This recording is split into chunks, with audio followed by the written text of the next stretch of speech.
I thought owning the internet would mean owning my future. But somewhere between the lines of code and corporate deals, I misplaced something quieter, something more human. This isn't a story about conquest.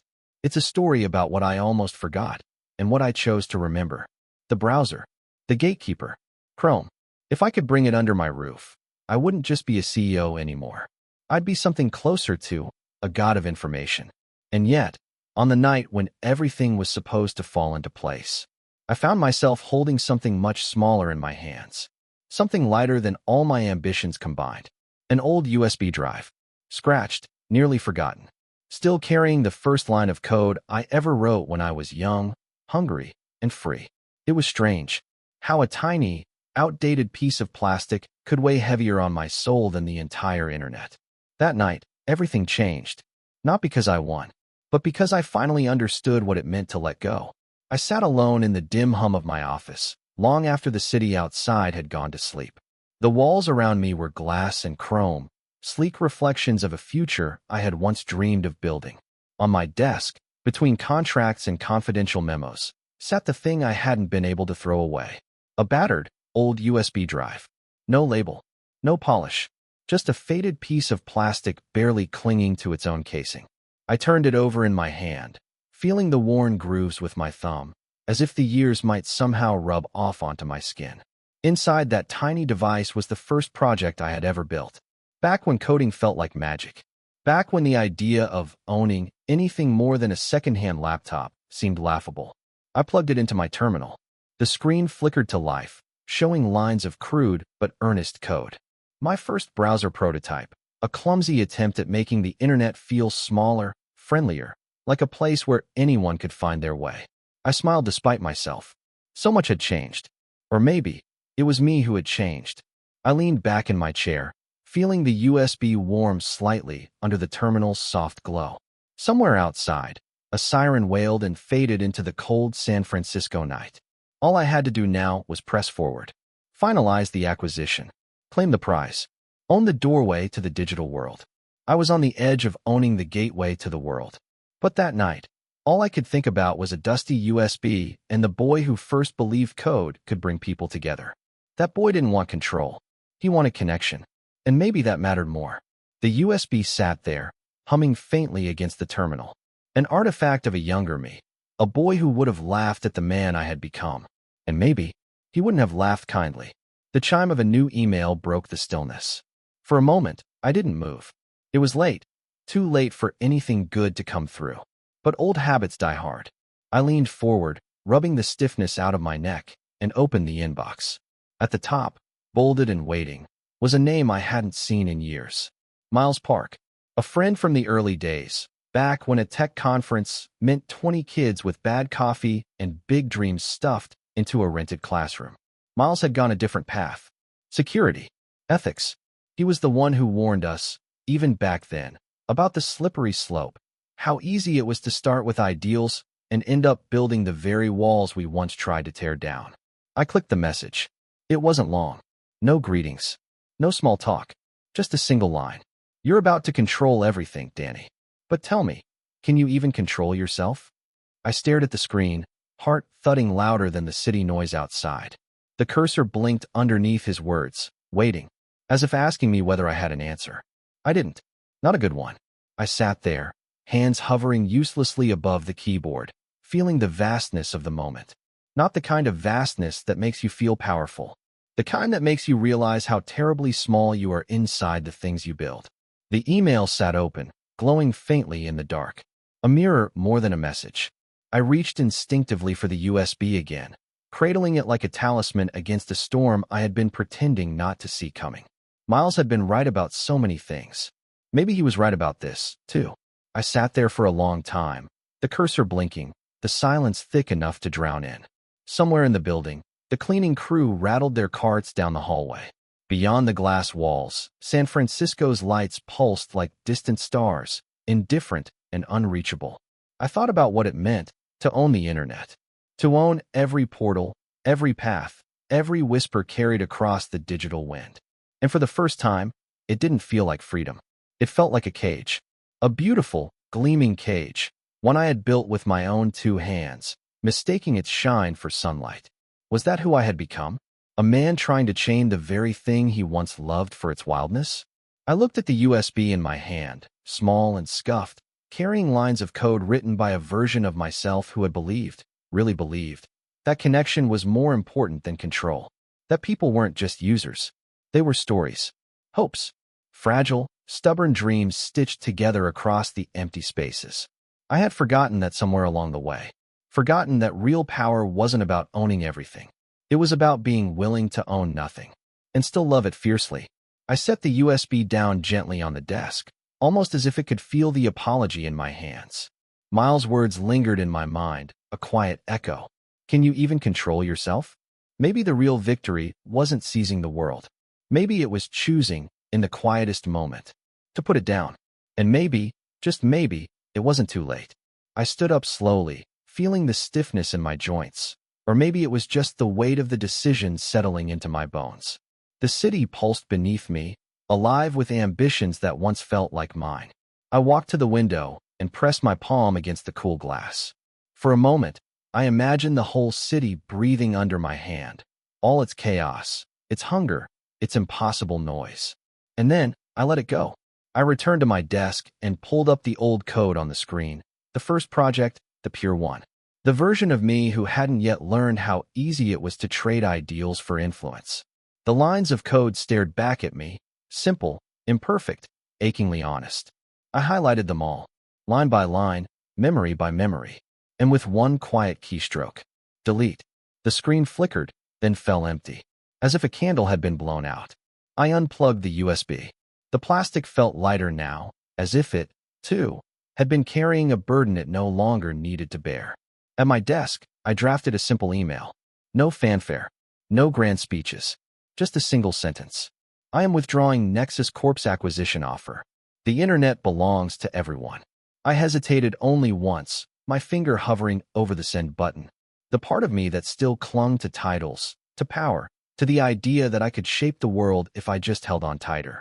But the better part of me, the freer part, pressed send without regret. The email flew into the void, a paper boat cast into an endless ocean. I sat back and exhaled, really exhaled, for what felt like the first time in years.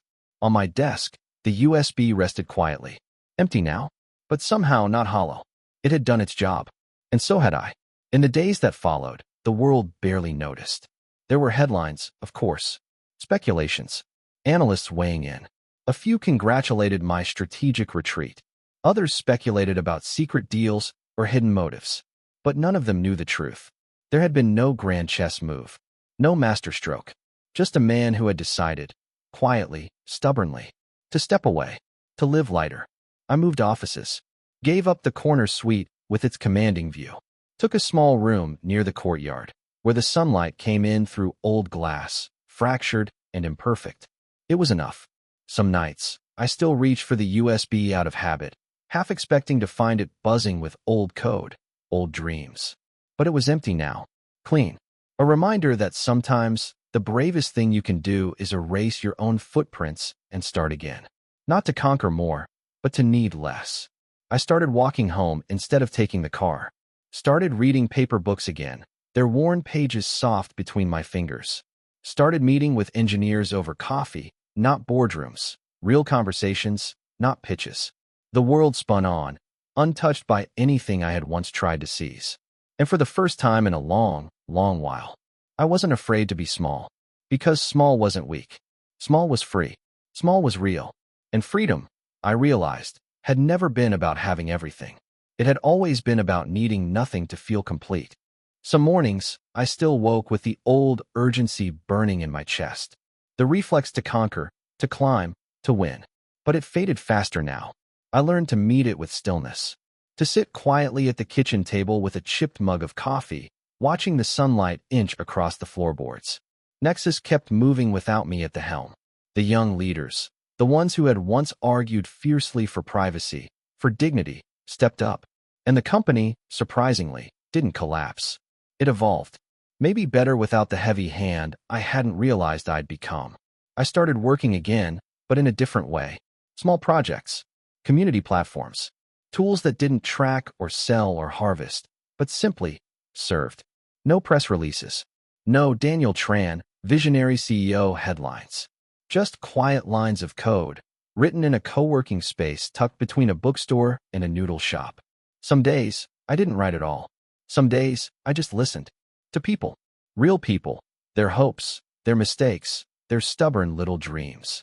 It felt almost holy. Not in a grand, cathedral way, but in the way that light feels holy when it slips through a cracked window onto tired hands. I wasn't building empires anymore. I was planting gardens. One small patch of good, tended with care, asking for nothing but to grow. And for the first time, it felt like enough.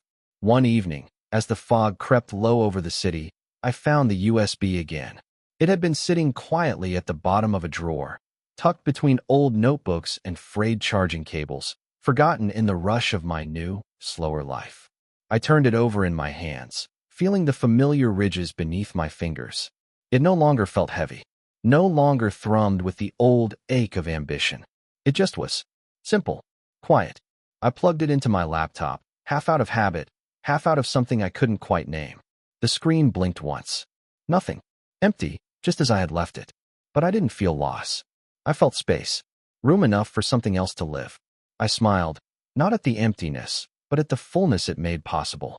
On impulse, I slid the USB into an envelope and scribbled a note on the front.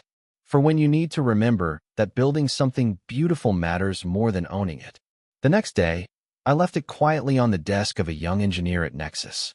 A kid with messy hair, too many ideas, and that stubborn, radiant look in his eyes that I recognized all too well. I didn't wait for thanks. Didn't need a ceremony. Some gifts are meant to be given without witnesses. Walking out into the evening air, the city smelled different somehow. Less like conquest. More like home. For the first time in a long while. I didn't feel the need to hold on to anything. Not a company. Not a title. Not even a dream. I had become something smaller, lighter. Not an architect of empires. Just a quiet keeper of hope. And that, I realized, was enough.